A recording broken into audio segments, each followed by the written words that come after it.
Kalau kita mau mengetahui kutipan-kutipan ayat yang dilontarkan para bidat zaman sekarang, itu adalah kutipan yang sama yang pernah dilontarkan pada zaman gereja mula-mula, dan bapak-bapak gereja pada masanya.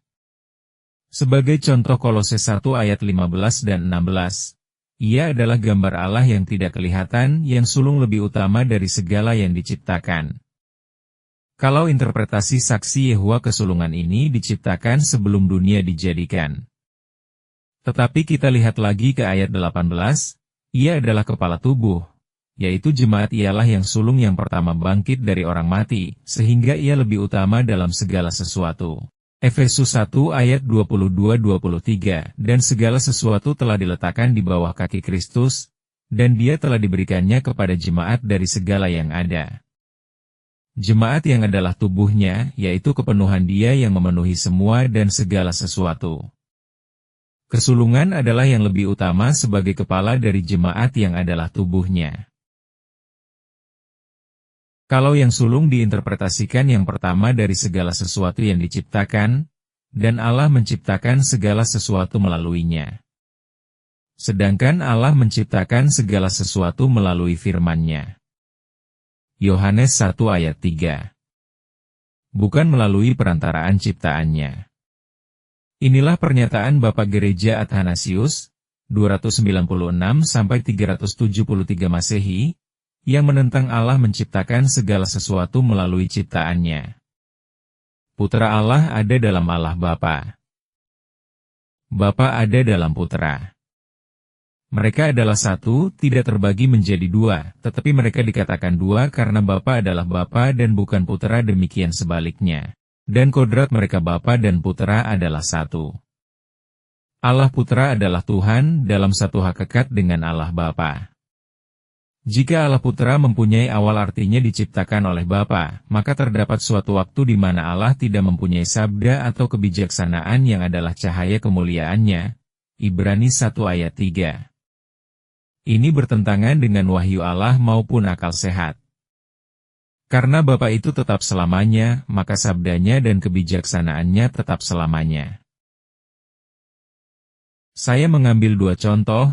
Yang kedua, Tuhan Yesus adalah nabi seperti manusia biasa, yang melalui proses pembelajaran firman menjadi kepenuhan firman Allah.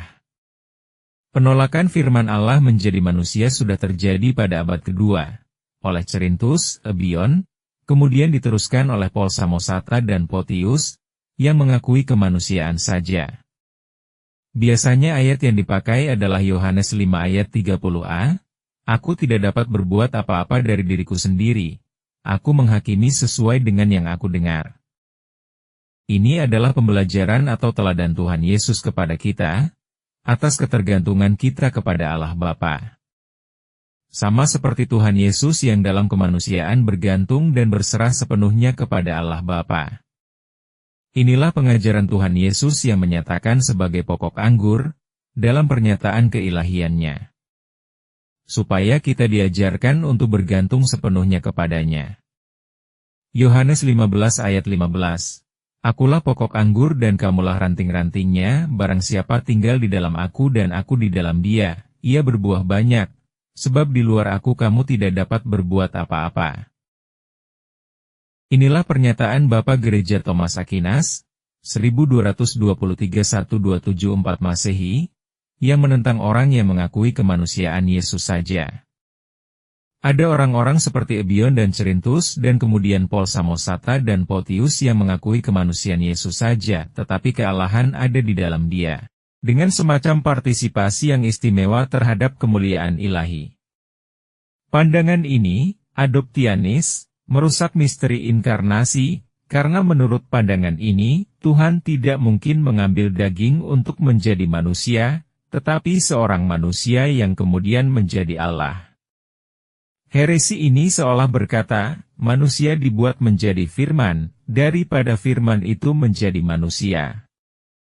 Yohanes 1 ayat 14. Jika Kristus bukan sungguh-sungguh Tuhan, bagaimana kita mengartikan perkataan Rasul Paulus, ia mengosongkan diri, mengambil rupa seorang hamba. Filipi 2 ayat 6, 7 dan 9. Karena itu belajarlah sejarah gereja dan ajaran para rasul, yang tidak terputus dari ajaran Bapa Gereja. Supaya kita jangan diombang-ambing oleh ajaran palsu yang menyesatkan. Karena ada jalan yang disangka lurus padahal ujungnya maut.